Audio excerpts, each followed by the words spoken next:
네, 반갑습니다. 이번 달 우리 교회는 신명기의 말씀을 읽습니다. 매일 한 장씩 읽으시면 됩니다. 신명기는 어떤 책이냐면 모세가 광야 40년을 다 마치고 그리고 가나안 땅을 입국하기 앞서 있는 이스라엘 백성들에게 마지막으로 준 당부의 말씀입니다. 전체의 내용에는 율법을 지킬 것과 그 율법의 내용이 어떤 것인지를 풀어 설명하는 것이 신명기의 주된 내용으로 등장합니다.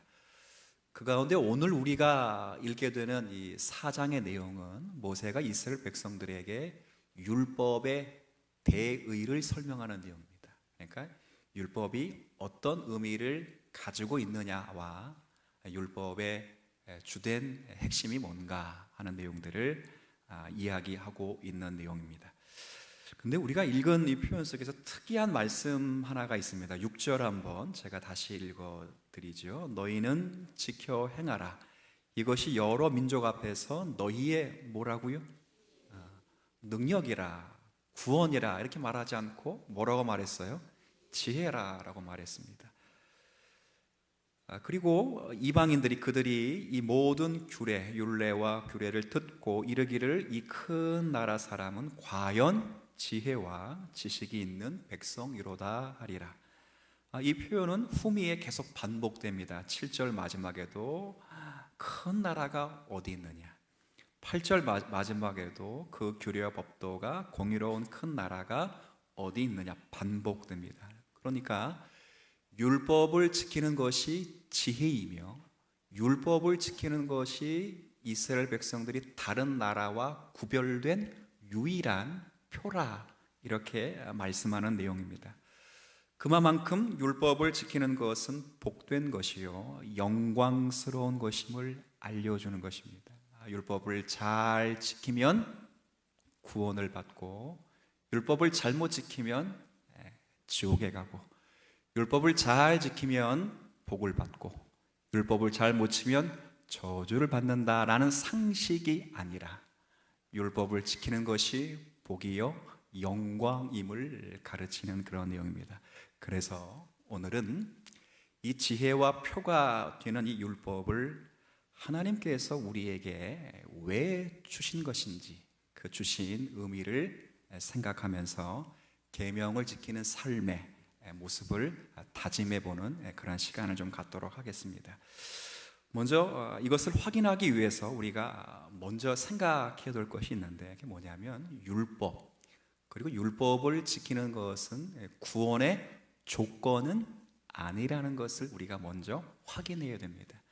갈라디아서 3장에 보면, 제가 이건 찾지는 않겠습니다. 제가 구두로 설명드릴 텐데, 갈라디아서 3장에 보면 일단 시기적으로 구원의 조건이 그러니까 율법을 지키는 것이 구원의 조건이 될 수 없다고 바울 사도가 증명하고 있습니다. 제가 갈라디아서 3장 17절의 말씀을 그대로 읽어드리죠. 내가 이것을 말하노니가 바울이 이야기를 하겠답니다. 무슨 이야기를 한번 하는지 들어보십시오. 하나님께서 미리 정하신 언약을 430년 후에 생긴 율법이 폐기하지 못하고 그 약속을 어떻게 하지 못하겠다고요? 있네요. 헛되게 하지 못하리라. 무슨 말이냐면 말 자체만 제가 좀 설명하겠습니다. 하나님이 약속을 하셨답니다. 그런데 조금 있다가 다시 율법을 주셨답니다.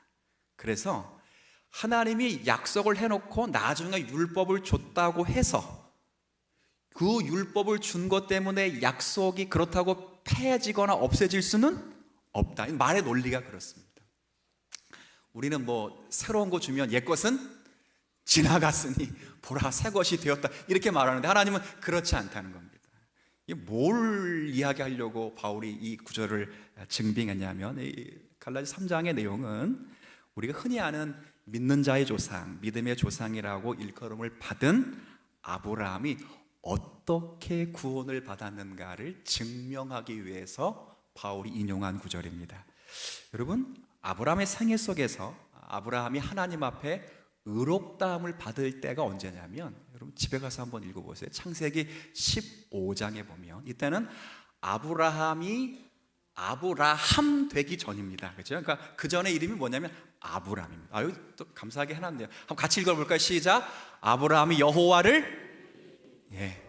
이를 그의 자, 아브라함이 행하니, 아브라함이 순종하니, 하나님께서 그것을 그의 의로 여긴 것이 아니라 행한 것도 없고 순종한 것도 없는데 무서워서 아니 믿을 수 없는 자리에서 내 한 것 가지고 하나님이 그것을 뭘로 여겨주었다고요? 이 그 말씀입니다. 거기에 보면 아브라함이 우리 믿음의 조상이 되어서 모든 구원을 얻은 자의 반열 맨 선두에 서게 되는 지점을 만나게 됩니다. 그리고 여기에 바로 율법은 그 사건 이후로부터 430년이 지나야 율법을 모세에게 주게 됩니다. 그럼 보십시오. 구원이 만일 율법을 지켜서 구원을 얻는 거라면 한번 물어보겠습니다. 아브라함은 구원을 얻을 수 있었을까요? 없었을까요? 왜 없어요? 율법은 몇 년 뒤에 나온 거라고요? 430년 뒤에 나온 것이기 때문에 그렇습니다. 지금 바울이 말하고 있는 논리가 그겁니다. 구원을 얻는 것은 하나님의 은혜요, 믿음으로 받기 때문에 아브라함이 구원을 받을 수 있었던 것이고 그가 모든 믿는 자의 조상이 될 수 있었던 것이다. 그렇게 따지면 율법은 구원의 조건이 될 수 없는 것이 너무도 자명합니다. 만일 율법으로 구원을 얻는 것이라면 아브라함은 구원을 얻을 수 없었을 뿐만 아니라 그렇게 되면 성경이 신자들을 향하여, 여러분을 향하여 아브라함의 자손이라 명명하는 것도 의미가 없어지게 됩니다.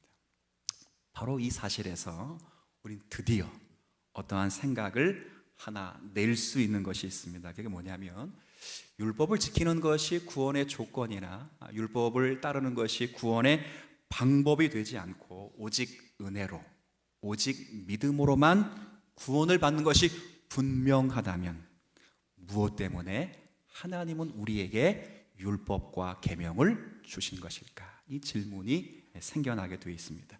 이제부터는 찾아보도록 하겠습니다. 한 장만 넘겨보시죠. 신명기 5장입니다. 5장 12절.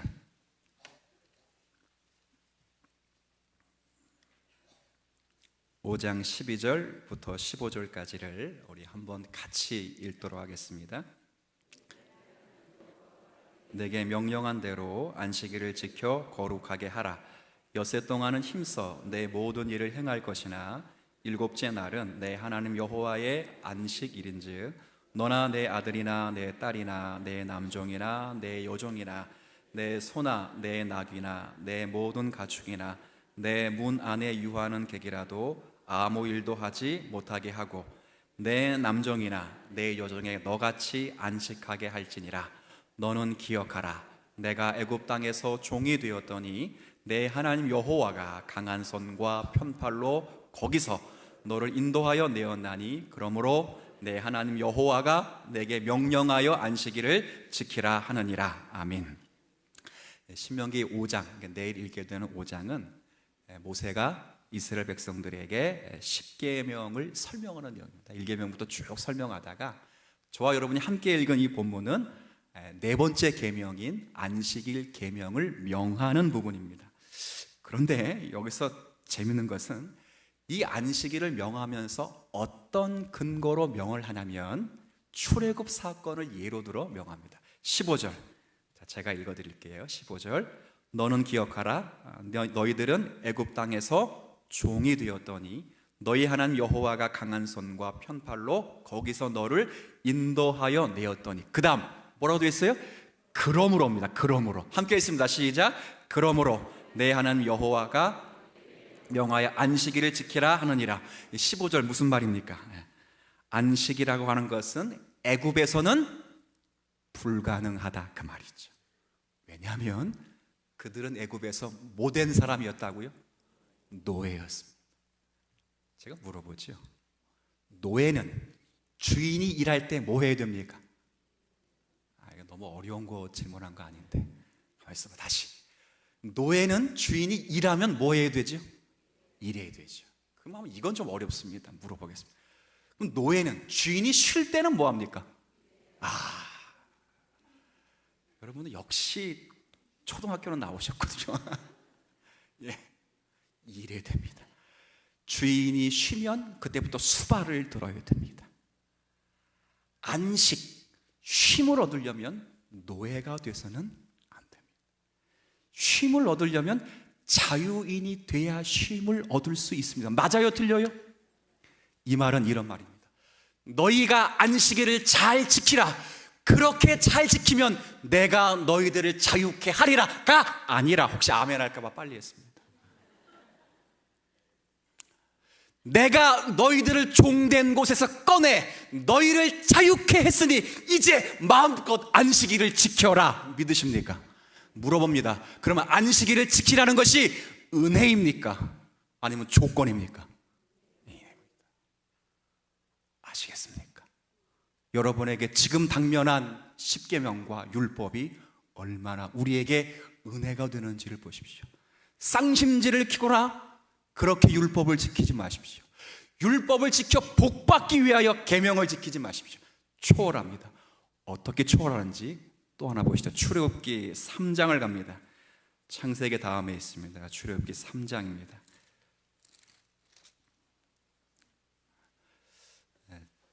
우리 교회 성도들은 성경책을 가져와야 됩니다. 우리 교회 성도가 맞는가 아닌가는 뭘로 구별되냐면 성경책으로 구별됩니다. 요즘 대형 교회들 또 중소교회들이 전부 성경책 안 갖고 오고 되는데 우리 교회는 큰일 납니다. 자, 출애굽기 3장 11절 12절, 제가 가진 성경으로는 구약 85쪽이니까요. 함께 여러분 좀 읽어주세요. 시작. 모세가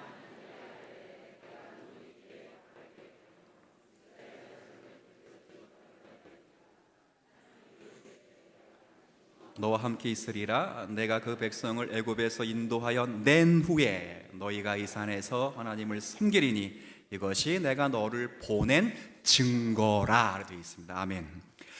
출애굽기 3장은 소명장입니다. 모세가 이스라엘의 구원자로 하나님께 소명을 받는 장입니다. 하나님께서 모세에게 나타나셔서 야 가서 이스라엘 백성 구해와라 라고 보내십니다. 그런데 모세가 가기를 거부하고 하나님께 이렇게 반문합니다. 11절 제가 읽지요? 모세가 하나님께 반문하되, 정확한 번역은 반문하는 것입니다. 반문하되 내가 누구인데 바로 이게 갑니까? 이스라엘 자손을 내가 누구인데 애굽에서 인도해 냅니까? 이렇게 말합니다. 이 무슨 말 같습니다. 이 뜻을 잘 보면 모세는 지금 이 문제, 하나님의 소명이 납득되거나 이해가 되지를 않는 것입니다. 왜 납득되거나 이해가 되지 않느냐면 모세는 이미 40년 전에 하나님을 일을 위하여 일을 하려고 열심을 낸 적이 있습니다. 근데 그때는 누가 편을 안 들어줬죠? 하나님이 편을 안 들어줬습니다. 칼은 뽑았는데 바로의 목은 치기는커녕 애굽의 애꿎은 관원 하나 잘랑 죽이고 무서워서 광야로 도망쳐 나왔습니다. 몇 년이 지났습니까? 40년 지났습니다. 죄송합니다. 아직 제가 40대거든요. 약오르시진 않죠. 부럽긴 하시죠. 그죠? 근데 여기다 40년을 더하면 저는 어떻게 되죠? 목회는 80부터 그러면 큰일 납니다. 그때는 힘이 없습니다. 모세는 힘을 잃었습니다. 잘 말하던 말도 한 번도 안 해가지고, 그렇죠? 말도 못하고 능력도 없고 의지할 건 지팡이라밖에 없습니다. 하나님이 그때 가서 부르니 확인이 되지 않습니다. 일을 하시거나 나를 보내시거나 편들어 주시려면 40년 전에 그렇게 했었어야지. 왜 지금 불러서 나를 애굽으로 가게 합니까? 하나님이 정말 나를 편들어 이스라엘 백성들을 구원하실 수나 있겠습니까? 그리고 그런 의심이 생겨 지금까지 진행되어 온 과정과 지금의 형편으로 봐서 이것이 불가능해 보이기 때문에 이런 질문을 하는 것입니다. 하나님, 정말 나와 함께 하셔서 이 일을 이루실 수 있겠습니까? 하나님 뭐라고 답변하신다고? 12절에 읽지 마세요. 제가 요약을 하겠습니다. 내가 너와 함께하여 이 일을 반드시 이룰 것이다. 네가 못 믿으니 내가 증거 하나를 주겠다 하고 주신 증거가 뭐라고요? 그게 뭐예요? 네가 애굽에서 갈 때 내가 너와 함께하여 그 백성을 이끌어낸 후에 여기서 나를 예배하게 될 것이다. 저는 이거 보면서 옛날에 의구심이 많이 들었습니다. 성경은 그만 보시고 어떤 의구심이 들었냐면, 원래 일반적으로 볼 때 증거라고 하는 것은 적당한 증거라면 앞으로 확실히 일어날 일에 대한 증거는 사실은 일어나기 전에 주어야 됩니다. 그렇죠? 맞죠? 근데 하나님께서는 재밌습니다. 그 일이 완성된 후에 되어질 일을 증거로 내주십니다. 이게 이해가 안 되면 이렇게 질문해 보죠. 어떤 사람이 하나님께 이렇게 기도했습니다. 하나님, 제가 사랑하는 여인이 하나 있습니다. 저 여인과 결혼할 것을 확신시켜 주옵소서. 하나님이 이 기도에 응답을 하십니다. 뭐라 응답하십니까? 그래, 내가 그 여인을 너에게 줄 것이다. 그걸 어떻게 하느냐 하면, 내년에 네가 애를 안고 와서 그 애를 유아 세례 받게 할 것이다. 이렇게 증거를 줬습니다. 그게 뭐 어때서요 하는 눈빛인데, 여러분, 그건 애를 안고 온 거는 결혼을 지금 뭘 기도했죠? 결혼을 할 수 있나요? 없나요? 이렇게 물어보면 내가 사랑의 큐피트를 하나 쏠 것이다. 아니면 그 자매가 날 보고 윙크할 것이다. 이걸 줘야 되는데 갑자기 1년 뒤에 와서 유아 세례를 받고 할 것이다. 이렇게 줬다고요. 이건 분명히 증거로서 모세가 납득하기 어렵습니다. 그런데 왜 하나님께서 이런 답을 주시냐 하냐면, 하나님의 계획은 모세의 생각보다 더 넘어 계시기 때문에 그렇습니다. 모세가 이스라엘 백성들을 꺼내오나 못 꺼내오나를 보시고 그 다음의 계획을 세우는 것이 아니라, 모세를 부르실 때 하나님의 궁극적인 목적을 가지고 모세를 부르시는 것입니다. 하나님의 궁극적인 하나님 궁극적인 뜻은 이스라엘 백성들을 출애굽시키는 것이 하나님의 궁극적인 뜻이 아니라, 그들을 출애굽시켜 하나님만을 예배할 수 있는 거룩한 백성으로 삼고자 해서 누굴 부른 거라고요? 그렇죠. 모세의 생각은 하나님이 이 사람들을 구원시킬 수 있습니까? 없습니까? 하나님의 목적은 이 사람들을 구원시키냐 그게 문제가 아니라, 이 사람을 구원시켜 영광스럽게 하나님만을 예배할 수 있는 거룩한 성도로 내가 세울 것이다. 그게 목적이었다고요. 이해되시겠습니까? 율법은 그런 의미에서 줍니다. 하나님 모세에 그렇게 말씀하십니다. 모세야, 걱정하지 말아라. 내가 내 백성을 불러서 이 산에서 나를 경배하려는 것이 나의 뜻인데, 꺼내오는 것 그거 왜 실패하겠느냐. 쓸데없는 걱정하지 말아라. 그렇게 말씀하십니다. 제가 왜 이런 이야기를 드리냐면, 구원의 문제도 동일하게 정해야 됩니다. 여러분이 자꾸 목사님들이 천국 성경도 천국 하나님의 나라 왜 이것을 강조하냐면, 여러분이 순종하고 열심히 살면 천국에 가거나 열심히 못 살고 불순종하면 지옥 가기 때문에 이 이야기를 하는 것이 아닙니다. 왜 천국 왜 하나님의 나라라 그러냐면, 하나님께서 우리를 꺼내 우리를 천국에서 그리스도 안에서 영광된 기업을 받게 하시려는 것이 목표이기 때문에 그렇게 말을 하는 것입니다. 결코 중간에 포기란 있을 수가 없습니다.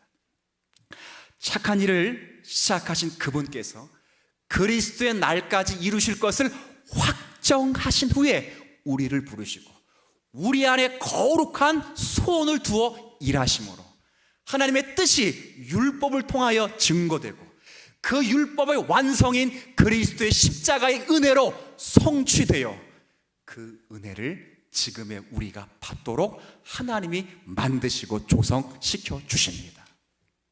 이게 우리가 받는 하나님의 은혜입니다. 우리가 중간에 시험에 떨어지거나 여러 고초와 고난을 겪으면서 우리가 이 일 때문에 우리는 떨어지는 것이 아닐까, 우리의 운명이 어떻게 되는 것이 아닐까, 그런 싸움을 하는 것이 아닙니다. 하나님, 이 시험에 붙여주시겠습니까? 그런 식으로 눈앞에 있는 것 하나를 해결하고 격파해 나가는 싸움이 결코 아닙니다. 하나님은 모든 것을 염두에 두시고 그 마음속에서 아까 제가 안식일을 거룩히 지키라는 것이, 안식일을 잘 지키면 너희들에게 자유를 준다는 것이 아니라 안식일을 지킬 수 있도록 자유를 주었으니 그 자유 속에서 우리가 받은 자유가 누구로부터 온 기쁨과 영광인지를 깨닫게 하시려는 하나님의 뜻과 동일한 것입니다. 그래서 율법은 은혜와 동차하는 것입니다. 제가 그 율법이 은혜와 동차하다는 것을 이제부터 설명을 좀 해야 되는데, 그것을 빼놓고 우리가 율법을만 보면 그것은 굉장히 오해가 됩니다. 남과 나를 구별하는 것밖에 되지 않고 남을 정죄하거나 심판하는 것으로는 밖에는 쓰이지 못합니다. 여러분이 지난주 말씀을 제가 설교 드릴 때 그런 말씀을 드렸습니다. 이 유대인들이 하나님 앞에서 이방인들과 자신을 구별시킬 때 어떻게 이방인들과 자신들을 구별시키냐면 이렇게 생각했습니다.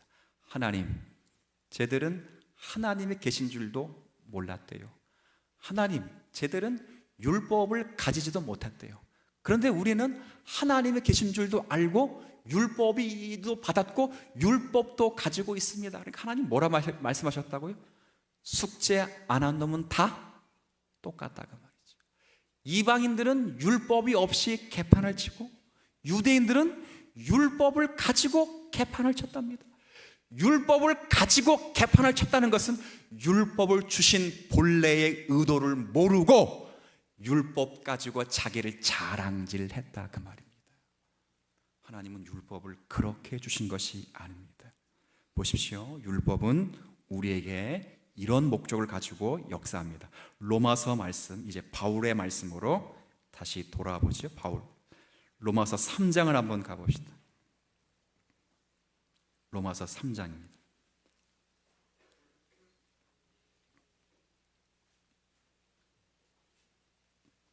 이제 신약 성경입니다. 로마서 3장 19절과 20절 말씀, 제가 가진 신약 성경으로는 242쪽입니다.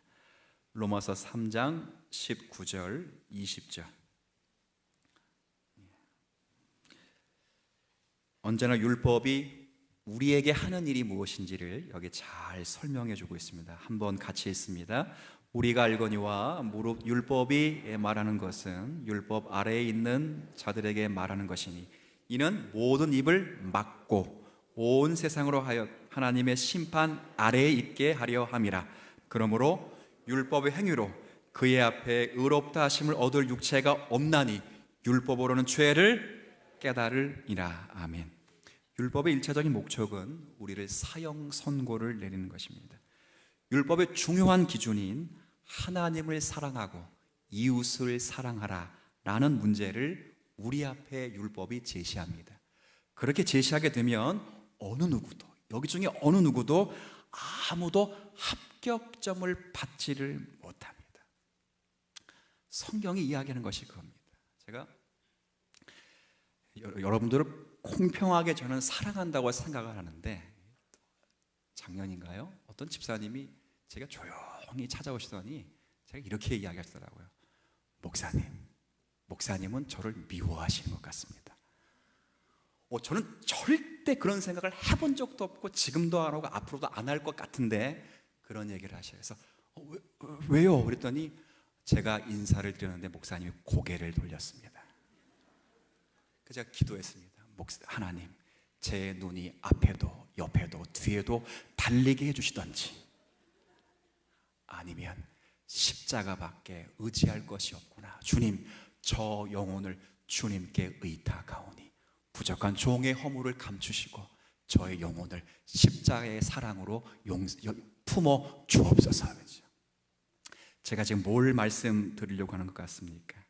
성경이 이야기하는 것은 이 율법을 제시하면 우리 모두가 죄인이라는 사실에 동의하게 만듭니다. 율법을 우리에게 들이대자 우리 모두는 죄인이라는 것이 객관적으로 드러날 수밖에 없습니다. 그것은 아무도 율법을 완전히 지킬 사람이 없기 때문에 그렇습니다. 우리가 다 죄인이라는 것을 고백하게 되고 거기에 우리가 동의하게 됩니다.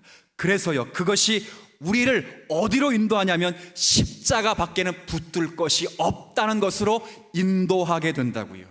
저의 모든 부족함을 깨닫게 하시고 자기에게는 의가 없고 우리의 의덩어린 예수 그리스도를 붙잡는 것으로 율법이 우리를 인도하게 된다고요. 그래서 십자가로 가는 것입니다.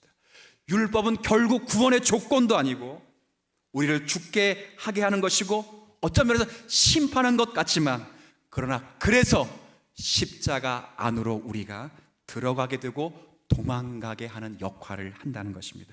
그 목적을 두시고 하나님은 우리에게 이런 것을 주셨습니다.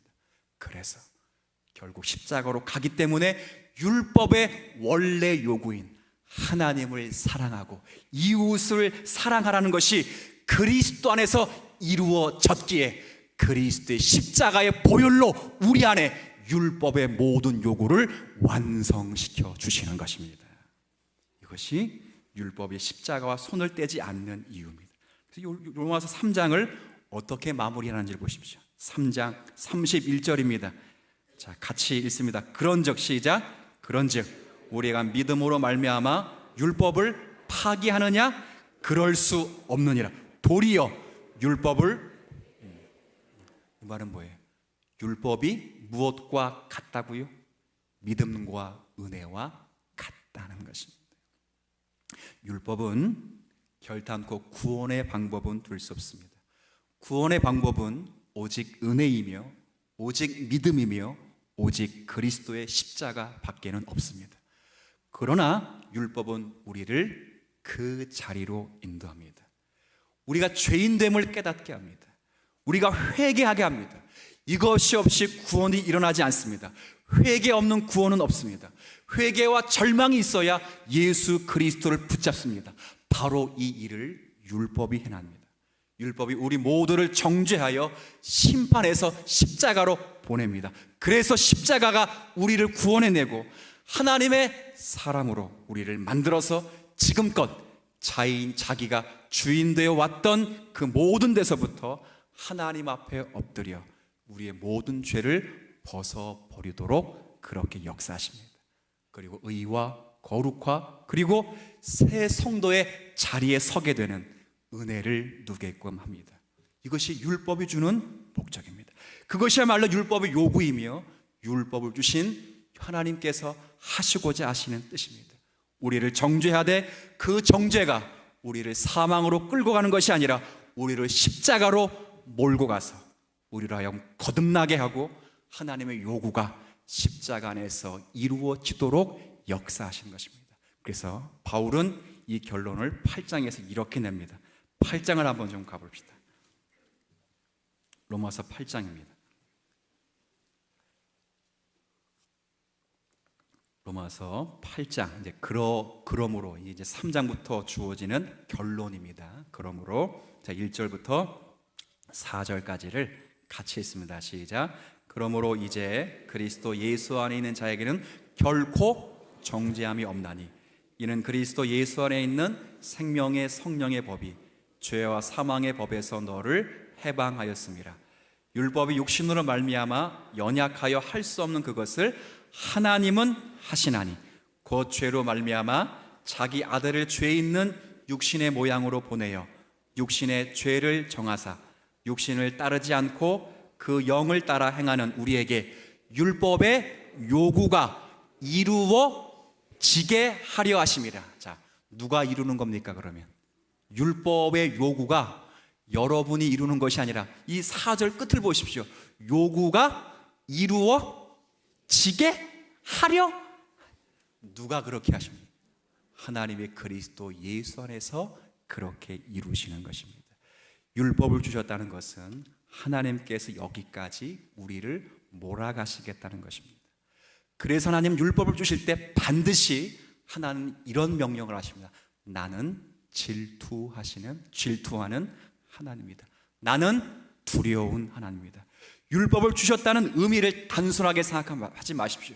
하나님이 질투하기 때문에, 하나님 무섭기 때문에 율법을 잘 지켜 구원을 얻거나 복을 얻고자 하는 것이 아닙니다. 그런 단순한 생각이 아닙니다. 율법을 주신 것은 하나님께서 그의 열심으로 자기 백성을 율법의 완성의 자리에 가게 하시려는 하나님의 의지요, 작정이 여기에 표현된 것입니다. 그래서 우리가 계명을 지키는 것은 그래서 기쁨이요 영예가 되는 것입니다. 분명히 해두십시오. 율법은 구원의 조건이 결코 아닙니다. 그것을 지킴으로 하나님의 자녀가 되는 것도 아닙니다. 예수 그리스도와 십자가 밖에는 하나님의 자녀가 되는 방법은 없습니다. 하지만 율법이 우리를 거기로 인도합니다. 그리고 하나님께서는 바로 이 목적을 두시고 우리에게 율법을 주셨습니다. 제가 왜 이런 이야기를 드릴까요? 그래서요, 은혜 아래 이 율법을 받은 성도이기에 이제 우리가 율법을 지키며 살아가라고 제가 말씀을 드리려고 하는 것입니다. 모든 율법을 다 지키진 않습니다. 구약의 모든 율법을 다 지키는 것이 아니라 구약의 의식법은 예수 그리스도 인격과 사역을 예표했던 것이기에 예수님이 오시고 사시고 부활하시고 죽으시고 부활하심으로 더 이상 우리에게 의식법 속에 절기를 지키거나 제사법을 지키지 않습니다. 그러나 여러분 방금 전에 읽었던 신명기 4장 14절의 말씀처럼 우리에게 도덕법으로 주신 하나님의 계명인 십계명은 우리가 끊임없이 지켜야 합니다. 이것이 주님이 우리에게 원하시는 방식입니다. 우리가 평생을 지켜야 합니다. 십계명의 핵심인 하나님을 사랑하고 이웃을 사랑하셔야 됩니다. 물론 그것을 지킴으로 하나님의 자녀가 되는 것은 아닙니다. 그러나 그것을 지킴으로 그리스도에게 더 가까이 갑니다. 하나님께서 자기 자녀에게 자녀답기를 원하시기 위해서 십계명을 주셨습니다. 그 십계명을 주심으로 지킴으로 우리 모두는 그리스도의 장성한 분량에 자라가기까지 우리가 가기를 원합니다. 여러분들이 얼마나 계명과 저촉되는 행동을 하시는지 여러분들이 잘 보십시오. 내가 정말 하나님을 사랑하고 이웃을 사랑하고 있는지를 면밀히 살펴보십시오.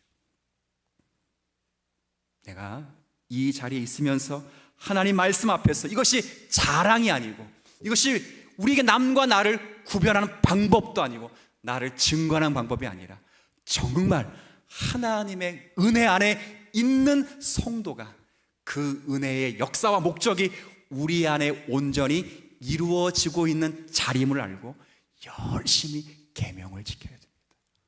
여러분이 성경에 보면 찬송가 앞뒤에 보면 찬송가 앞을 딱 펴면 왼쪽에 뭐 있습니까? 성경책 앞을 보면 맨 앞장에 보면 왼쪽 편 두 개가 있어요. 하나 뭐 있어요? 그렇죠. 사도신경이 있어요. 오른쪽에 뭐 있어요? 십계명 어디 갔어요? 기독교의 요체입니다.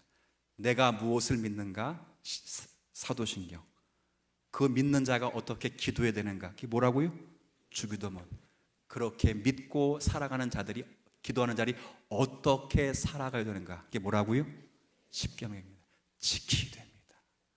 여러분이 지켜서 복을 얻기 위해 지키지 말고 남을 사랑하라는 말을 복받기 위해 수단으로 지키지 말고 여러분을 꺼내 율법의 요구가 그리스도 예수 안에서 완성되게 하게끔 하기 위하여 율법을 주신 것으로 믿고 그 율법을 지킴으로 구원의 완성이 여러분 안에서 성취되는 역사의 감사와 감격을 가지고 지키십시오. 간음하지 마십시오. 거짓말하지 마십시오. 남을 헐뜯지 마십시오. 부모를 공경하십시오. 주의를 거룩히 지키십시오. 도둑질하지 마십시오. 세금 떼먹지 마십시오.